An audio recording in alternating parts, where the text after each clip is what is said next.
আমি কোনো দলের হয়ে কথা বলছি না। যে দল যে কথা বলে সেই কথাগুলাই আমি আপনাদের মাঝে তুলে ধরছি।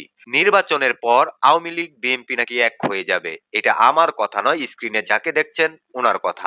সম্পূর্ণ কথাগুলো শুনবেন, শোনার পরে ভিডিওটা সর্বোচ্চ শেয়ার করতে ভুলবেন না। রিকোয়েস্ট করছি আপনাদেরকে সর্বোচ্চ শেয়ার করবেন। আর কমেন্টে জানাবেন ওনার কথাগুলা কতটুকু যুক্তিসঙ্গত। আগে ভাইটির কথাগুলা শুনেন।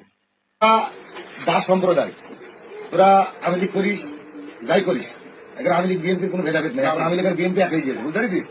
আমাদের বিরুদ্ধে দাঁড়াই করো, ভোট টানে শিখে দিতে হবে। যেহেতু নৌকা নেই, একদম সকাল সকাল ভোট কেন্দ্রে চলে যাবি। আর যে কটা বাড়ির লোক আছে তোদের সব ভোট করা জানে, আমরা দেখতে পাই, আমাদের সামনে মারবি, ঠিক আছে তো? আমি যদি বাড়ি ভোট না পড়ে আর শরীর আমাদের পাশে গ্রামের ছেলে, ঠিক আছে? কই মেয়েটা কই দিকে তাহলে কৃষি করছিলি, তাহলে 100 টাকা। হ্যাঁ, একদম আমরা গ্রামে বসবাস করবো, সবাই মিলেমিশে করবো। এখান দেবো আলহামদুলিল্লাহ। এখানে শোনো বৌদি, গ্রামে ছেলে, তোমাদের আপাত বিপাদ সুখ দুঃখে তোমাদের পাশে আমরা আসি, ছিলাম, থাকবো ইনশাল্লাহ। চলো।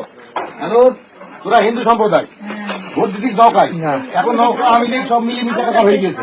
আর আমরা গ্রামের ছেলে, সব গ্রামের ছেলে, পাশের গ্রাম কুমলাপুরি ছেলে ভরে দাঁড়া গেছে, এমপি হবে, হলে আমাদের ভাগ্য পরিবর্তন হবে। আর আমরা গ্রামে ছেলে, তোদের সুখ দুঃখে আপাত বিপাদে আমরা পাশে ছিলাম, থাকবো। ধানের শিশি ভোটটা দিবি তো? সকাল সকাল চলে যাবার, তোদের বাড়ি যে কটা আছে ভোট